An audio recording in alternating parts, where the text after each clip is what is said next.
Hello guys, मेरा नाम है प्रज्वल और मैं आपके लिए लेकर आया हूँ एक खतरनाक कोरियन मूवी का रिव्यू एंड एक्सप्लेनेशन जिसकी IMDb रेटिंग है 6.3। तो चलिए शुरुआत करते हैं। तो मूवी की शुरुआत में हम मेन कैरेक्टर को देखते हैं जिसका नाम ओ जॉन वू है। ओ जॉन वू अलार्म की आवाज़ से उठता है और फ्रेश होकर अपनी मॉम के रखा हुआ लेटर पढ़ता है, जिस लेटर में उसकी माँ ने लिखा था कि हम जल्द ही वापस लौटेंगे। उसके बाद ओ जॉन वू रोज़ की तरह अपने दोस्तों के साथ वीडियो गेम खेलने लग जाता है। तभी उसके फ्रेंड्स उसे टीवी पर न्यूज़ देखने के लिए बोलते हैं। ओ जॉन जैसे ही टीवी ऑन करता है तब उसके फ़ोन और टीवी पर इमरजेंसी का अलर्ट आ जाता है। अलर्ट में कहते हैं कि गंगबुक डिस्ट्रिक्ट में एक खतरनाक ज़ॉम्बी वायरस फैल चुका है। जैसे ही जॉन वू खिड़की से बाहर देखता है तो उसे लोग इधर उधर भागते हुए दिखाई देते हैं। लोग एक दूसरों पर बड़ी भयानक तरह से अटैक कर रहे होते हैं। सीन शिफ्ट होता है और हम देखते हैं एक औरत अपने बेटी को ढूंढकर उसे गले लगाती है और फिर वही बेटी अपनी ही माँ को बड़ी खतरनाक तरीके से काट लेती है क्योंकि उसे वायरस ने कंट्रोल कर लिया था। वह सीन देखकर वो जून की फटकर चार हो जाती है। तभी उसके अपार्टमेंट में उसका पड़ोसी ज़बरदस्ती घुस आता है और बाथरूम यूज़ करने के लिए पूछता है।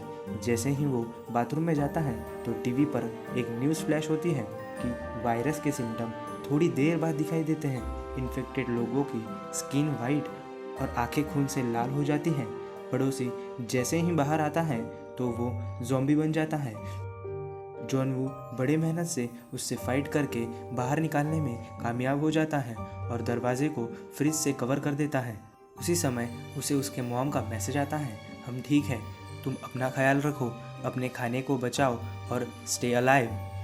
और यही स्टे अलाइव का स्टिकी नोट वो अपने फैमिली फ़ोटो पे लगा देता है ताकि उसे ज़िंदा रहने के लिए मोटिवेशन मिल सके। वो रोज़ एक वीडियो शूट करता और उसकी हालत उस वीडियो में बताता। वो ऑनलाइन पर एक फ़ोटो और अपना एड्रेस पोस्ट करता है और कैप्शन में लिखता है #stay alive। उसके बाद सभी जगह का नेटवर्क काम करना बंद हो जाता है। वो ड्रोन की मदद से पूरा एरिया की जानकारी लेता है और तभी उसके फ़ोन की बैटरी भी डाउन हो जाती है। सीन बदलता है और हमें एक पुलिस ऑफिसर को दिखाया जाता है जो बड़ी बहादुरी से बहुत सारे ज़ॉम्बीज़ को शूट करते हुए भाग रही थी, लेकिन फिर उस पर बहुत सारे ज़ॉम्बीज़ ने हमला कर दिया था। जॉन वू ये सब देखकर मदद करने का सोचता है और ज़ोर से चिल्लाने लगता है ताकि वो ज़ॉम्बीज़ का ध्यान अपनी तरफ खींच सके, लेकिन फिर भी वो लड़की नहीं बचती। जॉन वू की आवाज़ सुनकर एक ज़ॉम्बी उसके अपार्टमेंट में घुस जाता है। उससे बचने के लिए वो अपना दिमाग लगाकर बालकनी से लटक जाता है और ज़ॉम्बी उसे पकड़ने की चक्कर में नीचे गिर जाता है। जॉन वू अब इसी सारे इंसिडेंट से सहम चुका था। ज़ॉम्बीज़ के कारण उसका सारा खाना खराब हो चुका था। अब ना उसके पास खाना था और ना ही बाहर दुनिया से कांटेक्ट करने का कोई ज़रिया। जॉन वू धीरे धीरे टूटते जा रहा था। जिंदा रहने के लिए अब उसके पास बस शराब थी। उसने अल्कोहल पीना शुरू कर दिया।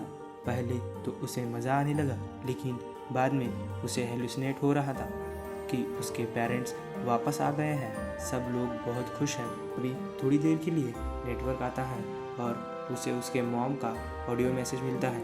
उसमें पता चलता है कि उसके फैमिली पर भी अटैक हो गया है। ये सुनकर उसकी बची कुची हिम्मत भी टूट जाती है और वो गुस्से से पागल हो जाता है और वो अपार्टमेंट से बाहर निकलकर ज़ॉम्बीज़ को पीटने लगता है। लेकिन फिर ज़ॉम्बीज़ का झुंड देखकर वो फिर अंदर भाग जाता है। पूरी हिम्मत टूटने के कारण वो अब सुसाइड करने लगता है। जैसे ही वो सीलिंग से लटकता है तभी उसे एक लेज़र लाइट दिखती है। सामने वाली बिल्डिंग से कोई उसे इशारा कर रहा था।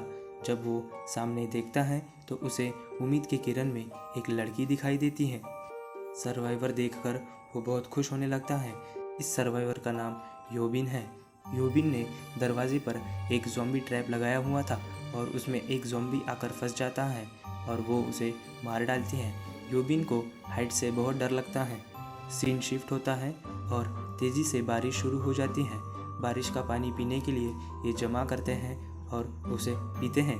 योबिन बॉल को रस्सी से बांधकर जॉन वू के अपार्टमेंट में फेंकती है, लेकिन वो बॉल नीचे गिर जाता है। फिर जॉन वू अपने छोटे से दिमाग का यूज़ करके ड्रोन से रस्सी योबिन के अपार्टमेंट में भेजता है। रस्सी के ज़रिए वो खाना और पानी शेयर करते हैं। जो रस्सी योबिन ने बॉल के साथ नीचे फेंकी थी उस पर एक ज़ॉम्बी फायर फाइटर की नज़र पड़ती है।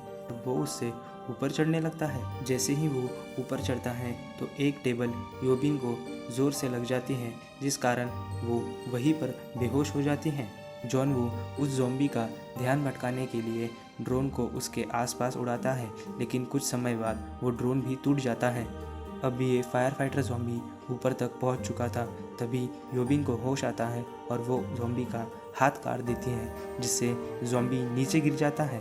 सीन शिफ्ट होता है और हम जॉन वू को देखते हैं, जो पूरी तैयारी और सेफ्टी के साथ पड़ोस के अपार्टमेंट में रेड मारता है। उसे वहाँ हाइकिंग का कुछ सामान, वॉकी टॉकी और खाना मिलता है। तभी उस पर पीछे से हमला हो जाता है। वो जैसे तैसे ज़ॉम्बी से लड़कर अपने अपार्टमेंट में पहुंचता है। एक वॉकी टॉकी वो योबिन को देता है और कुछ खाना योबिन के लिए भेजता है।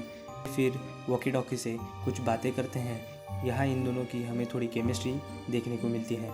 थोड़ी देर बाद वो बारिश की आवाज़ सुनकर बालकनी में आते हैं, लेकिन वो बारिश नहीं होती है, वो ज़ॉम्बीज़ के चलने की आवाज़ होती है। कई सारे ज़ॉम्बीज़ योबिन के अपार्टमेंट की तरफ भागे चले जाते हैं और फिर जॉन वू योबिन के नेबर में लैंडलाइन पर कॉल करता है, जिस कारण वो ज़ॉम्बीज़ आवाज़ सुनकर उधर चले जाते हैं और वो फिर प्लान करते हैं कि इन अपार्टमेंट में रहना सेफ़ नहीं है, हमें 8th फ्लोर में जाना होगा, क्योंकि योबिन ने वहाँ कोई ज़ॉम्बी नहीं देखा था।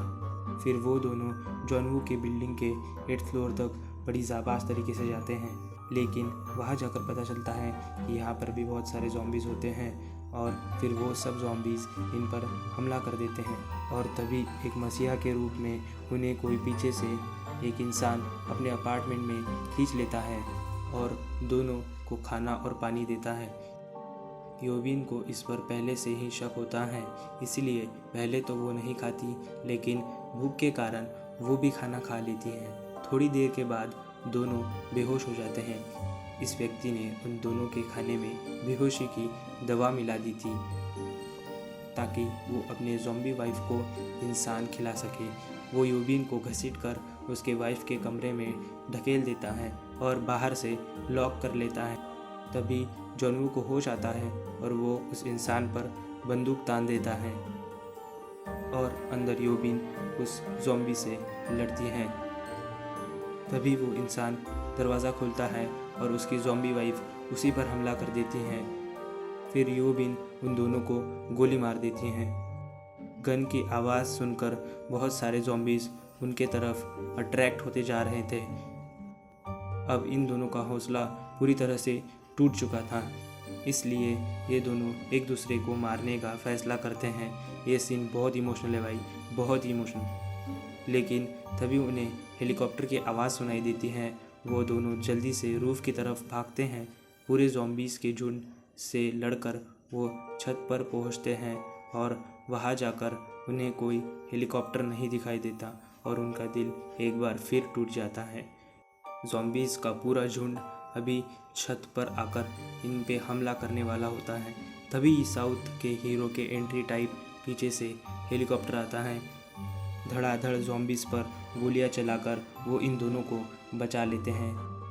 तभी नेटवर्क भी वापस आ जाता है और जॉन वू अपने दोस्तों के मैसेजेस देखकर बहुत खुश हो जाता है।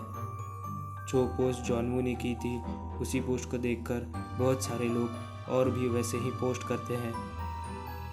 लास्ट में जो जॉन वू का मैसेज होता है स्टे अलाइव, अब वो #अलाइव हो जाता है, जो इस मूवी का नाम है। और इसी के साथ ये मूवी यहाँ पर एंड हो जाती है। मूवी का एक्सप्लेनेशन पसंद आया हो गाइस तो एक लाइक कर देना। तो चलिए मिलते हैं आपको अगली वीडियो में एक और नई रोमांचक मूवी के साथ। और गाइस प्लीज़ कमेंट कर देना कि आपको अगली मूवी कौन सी चाहिए। Thank you.